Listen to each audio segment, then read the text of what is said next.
Beyond Blame, Challenging HIV Criminalisation was a full-day pre-conference prior to AIDS 2016 in Durban. Organised by the HIV Justice Worldwide partners, the meeting was a rare opportunity for advocates across the globe to not only hear about the problems of HIV criminalisation, but also to strategise about the solutions and to highlight the incredible advocacy taking place around the world. We had 170 registrations, although there are only 150 seats, so we are beyond sold out. And people have come from 36 different countries, which is, I think, remarkable. It is by far the largest HIV criminalisation pre-conference to date. At this point in time, we have more HIV criminalisation laws than ever before. They aren't all from the 80s. They might read like they're from the 80s, but many of them have been enacted recently in the last few years, or certainly in the 21st century. But over the last few years, and certainly since the last Beyond Blame, we have seen a remarkable advance in global advocacy against HIV criminalisation. And as I look at the room today, I can see that the movement is growing, and it's still led by people living with HIV and the communities most affected, and that's how it should be. But we now have so many people on our side. We are very happy to have you here, and I'm excited to hear what we're all going to do together. It is my hope that today will be fruitful and will strengthen existing partnerships and see the birth of new initiatives. And as we move into the AIDS conference tomorrow, I hope that we carry our commitment to stop criminalization of HIV with us there and beyond the conference to our countries and communities. The time to act is now. As we gather here today, colleagues and friends, we are talking about HIV criminalization as a manifestation of fear and prejudice against people living with HIV. And it is a powerful symbol that this pre-conference on ending HIV criminalization is taking place here in Durban. Because Durban is indeed where we broke the conspiracy of silence. It is also here in Durban that together we must end the tragedy of HIV criminalization. Since the first Beyond Blame pre-conference 2 years ago, HIV criminalisation laws have been repealed, modernised, amended and challenged in jurisdictions all over the world.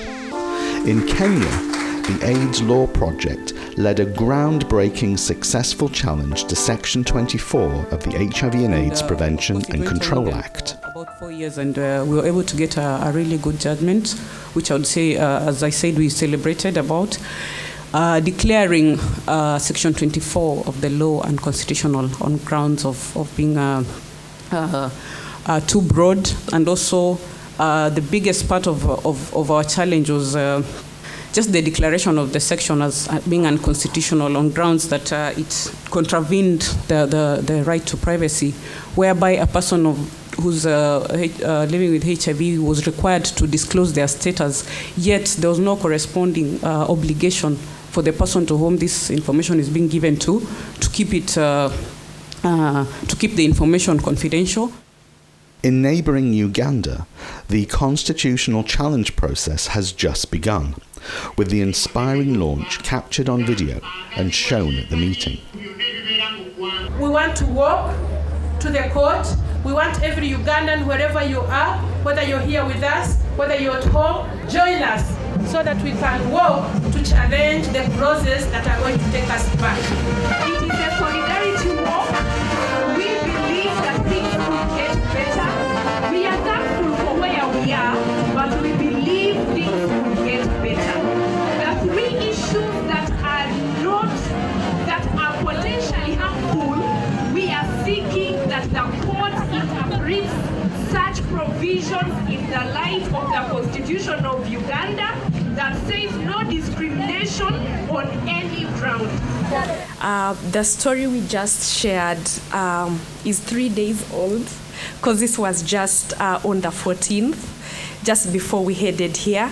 And it was in conjunction with one of the star movies that you saw. Lillian, are you still in the room? Lillian is at the back of the room.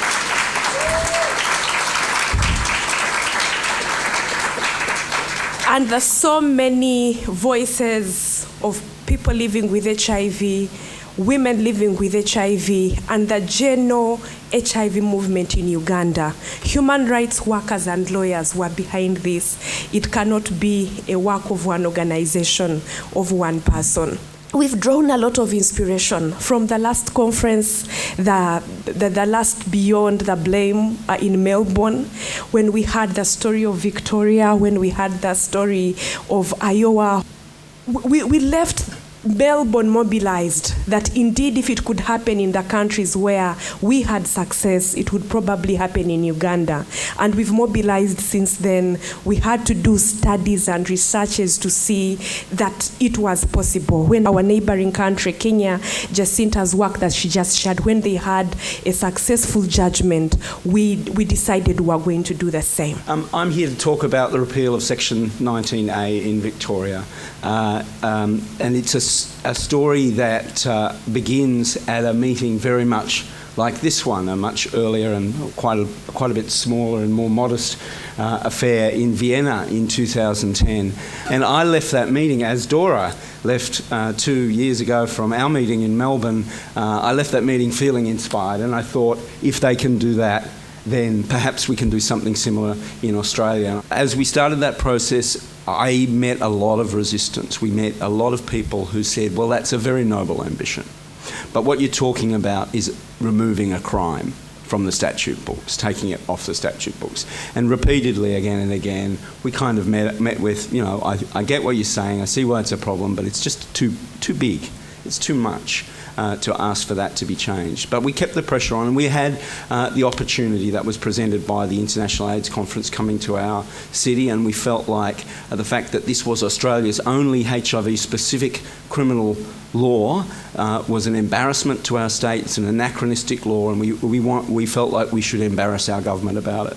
So we set out a process in which we let them know in advance, we are going to make problems for you during the conference. We again met with very clear resistance. The government sent us a response to our advocacy, which consisted of essentially one sentence. It said, we have no intention of changing anything about the criminal law. To our considerable surprise then, as the conference was about to kick off, at the precursor to this meeting, the first Beyond Blame meeting in Melbourne, our State Health Minister announced that the government was going to take action on Section 19A. And by the end of that week, we had a bipartisan commitment. We had commitments from both sides of politics to repeal the law. And I'm pleased to say that in May last year, following a very lengthy debate in which dozens of members of Parliament got up to speak on this law, the law was repealed with a unanimous vote of both houses of Parliament in Victoria. Working with partners, having allies in Parliament, having civil society organisations outside the HIV bubble really made the difference for us. The fact that we had the barristers on side and the legal fraternity were on side, and the broader health sector and Amnesty and a whole bunch of civil society partners meant that we couldn't be ignored. The respectful collaboration between Colorado State Senator Pat Stedman and Barb Cardell, co-founder of the Colorado Mod Squad, exemplifies an ideal partnership between legislators and advocates. I was the sponsor of this legislation, but my colleague here, Barb Cardell, was really the activist that worked for many years to make it possible for this to pass in our state the very first time it had been proposed. I wasn't certain whether we would succeed so quickly, and yet we found that most people really knew very little about this topic, had given it very little thought, and when presented with the evidence, when presented with persuasion, they quickly agreed that these laws are anachronistic, from a different time, and no longer based upon current science and medicine.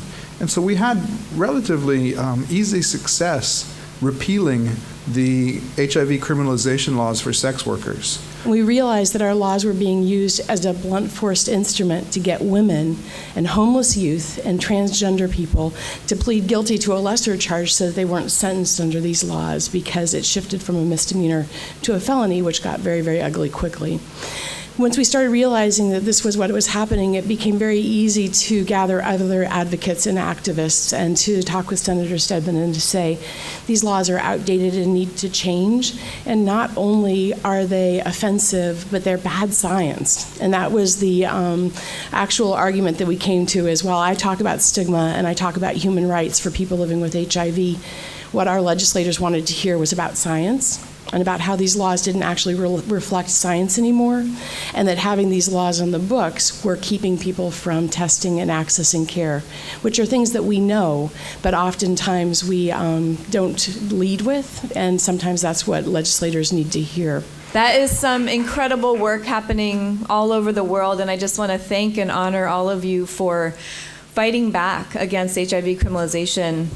As a woman living with HIV myself, I very much resonate with what Barb said earlier, that every single time we hear about a prosecution, every time we hear about a new law being passed or proposed, it really does steal a piece of our souls. And so I thank all of you who are in this fight together with us. Well, I've been struck by how, regardless of where people come from and the laws and the customs in their home, the issues are the same. And the arguments and the policy debate sounds the same, whether it's the speaker from Seychelles or people from Uganda or people from the United States. We're all combating the same ignorance, the same injustice, and the arguments that we will use to prevail are going to be the same across the world.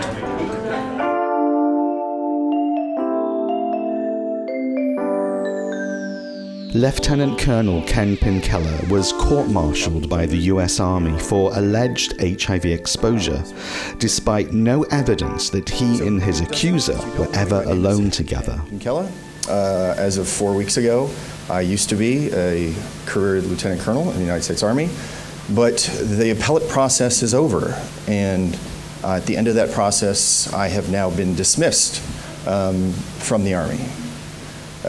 In technical terms, I've been erased, literally. So I chose to wear this with some good advice. It may be one of the last times, but I want to make sure that as we present another phase of this discussion of HIV criminalization, that we recognize that there is no privilege.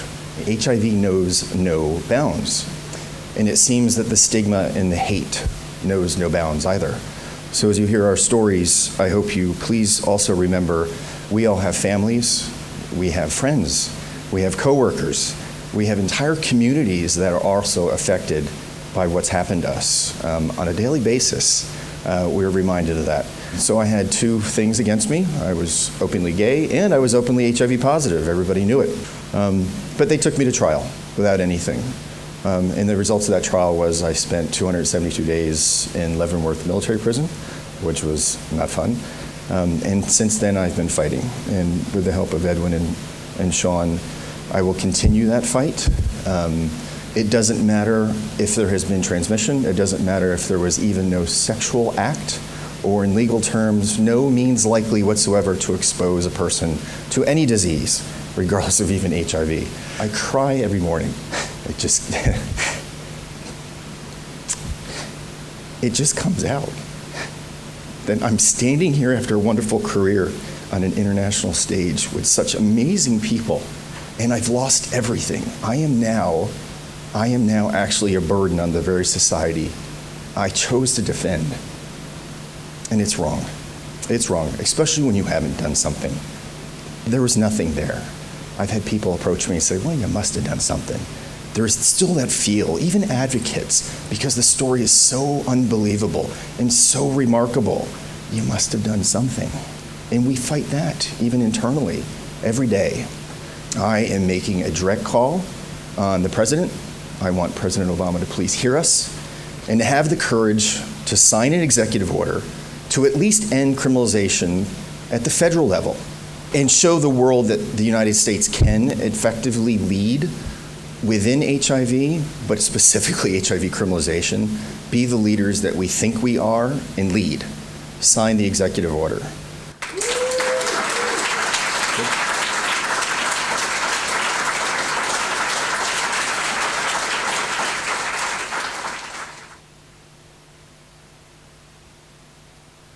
I'm Gary Thomas. I was convicted under Idaho Code 39608 for 2 counts of attempt to transfer the HIV virus. Even though I had protected sex, I always used a condom, and I've consistently had an undetectable viral load. My sentence is 2 15-year sentences to run consecutively with a minimum of 20 years. Carrie, yeah, he's here. He's actually here.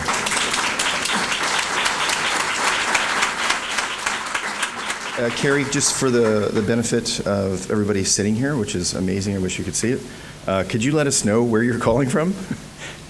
Yeah, I'm at the Idaho, prison in Idaho. So we're going to hand the phone over to Nana. It's a great honor and an opportunity to get a chance to speak with you guys. It's amazing that people all over the world who are not only fighting to end the HIV epidemic, but are also working to end the criminalization that remains polluted at its core by the fear of HIV and the stain for people who are infected as well. You know, this stigma related to HIV produces discrimination in areas such as housing, employment, access to medical care and treatment, even what I call the pursuit of happiness. And it's the same stigma that continues to drive the toxic criminalization that harms far too many people living with HIV. People like our friends, our families, our loved ones, and we look at it, even society as a whole.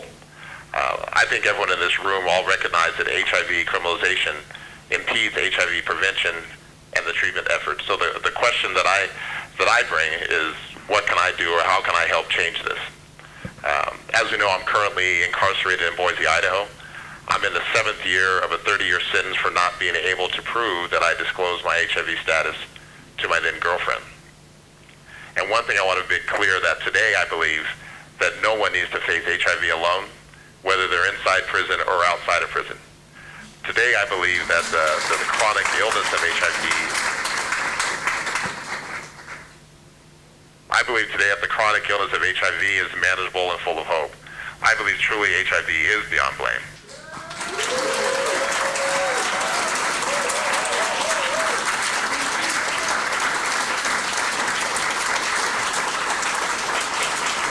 And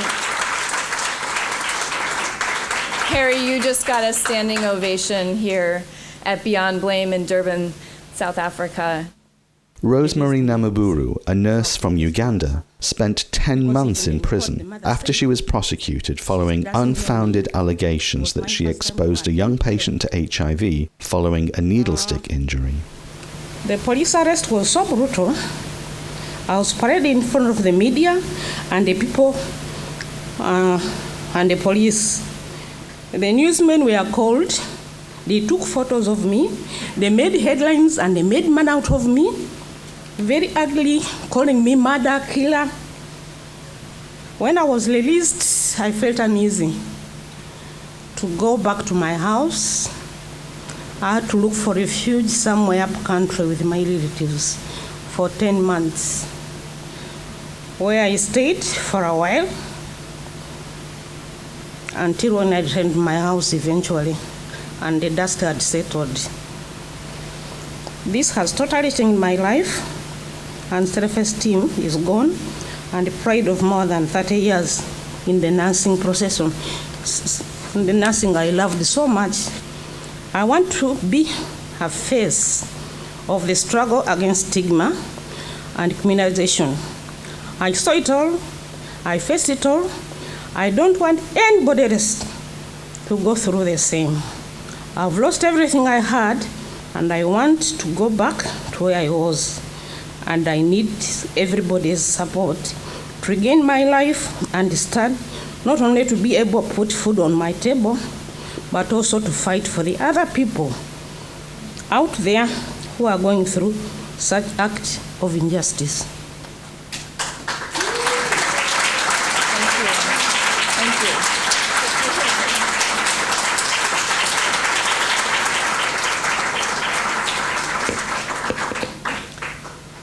Thank you so much, Rosemary, for sharing that. And I think I think this room appreciates how much courage it takes to share these stories and how much pain there is there. Hearing some of the personal stories that some of the individuals this morning had the courage to share with us was really impactful. We're here from the Elizabeth Taylor AIDS Foundation to learn more about this, as this will be a big push of ours this coming March, an AIDS Watch in DC. And I think something really important to take away from this is how important it is to be pushing our local policymakers nationally, internationally, and working as hard as possible to help share stories, accounts, and awareness for the importance of combating HIV criminalization. I think that it's particularly inspiring to hear personal stories, and I think that sharing those stories with as many people as possible could go to the heart of every listener, and I think that that's what inspires people. And so sharing those stories is crucial to creating the change that needs to occur to end this criminalization world over. After lunch, rich discussions took place in 4 breakout sessions that focused on building a broader movement that recognizes the intersectionalities of HIV criminalization with other criminalized and marginalized groups, working with health professionals and lawyers to bring science to justice, challenging HIV criminalization through law reform and strategic litigation, and getting the advocacy messages right. Even though we have done a great deal, we are still working in silos, even amongst the traditional major key populations involved in the HIV response. When are we going to get joined up so that we can see the linkages together, and those that we can serve can actually see the linkages together, so that those silos can be broken and we can actually see that better from the research that we do, that your oppression is my oppression, is their oppression, is all our oppression, and we actually move together for a unified social justice movement. The fact that at the end of the day, there are real common issues that affect different members of the community, whether you're MSM or sex worker or a person living with HIV, drug user, we all have issues, and it's really important that we understand what are those commonalities, what are those points of intersection, and really rally together to do collaborative advocacy to make the change we seek. Because at the end of the day, it is really around social justice. It's about making our lives better as individuals. HIV treatment also means prevention. People who are on effective HIV treatment have a very low risk of transmitting HIV. And so, as was nicely and I felt quite powerfully noted by Ben Young in his presentation, to end unjust HIV criminalization, the law needs to follow the science. In 2016, doctors and scientists can really reframe and recalibrate the discussion around HIV criminalization and justice. So it's both the risk of transmission, which has been dramatically decreased, as well as the harm of transmission, which has also been similarly dramatically decreased.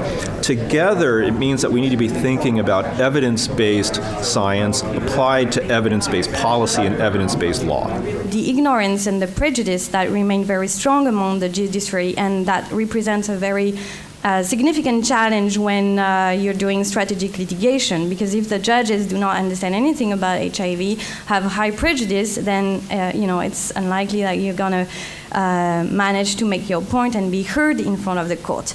So that was something that was really prominent in the discussion, in the need to educate every stakeholders, including the judiciary. There's a real need to educate, and to do that in a way that brings people along, that's non-threatening, that lets them know there's been so much advance. The medical science, the treatment that's available today makes this a very different problem than it was when these criminal prohibitions were created.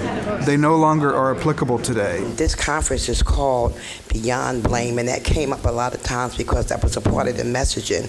So when do we get beyond blame and, and just get the messaging right and make sure that we're using the proper language and messaging, even when we talk about moving forward with messaging for the community, for politics, and for media. Welcome, Justice. In his closing keynote address, Justice Edwin Cameron of South Africa's Constitutional Court congratulated participants for a successful meeting and presented us with a challenge. This is an issue which should have a greater prominence in this conference. We must not let our administrators and officials and politicians arrive at this conference.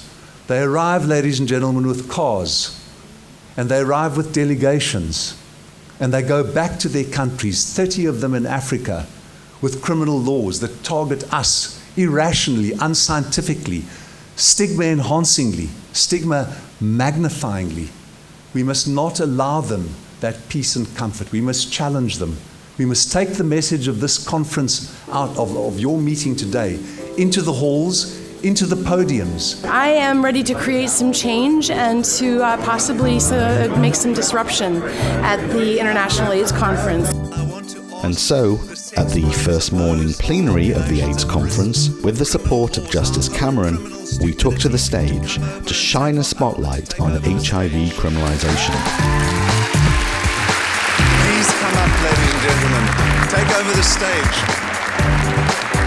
I ask that we celebrate the astonishing courage of these people. Let us applaud them, ladies and gentlemen.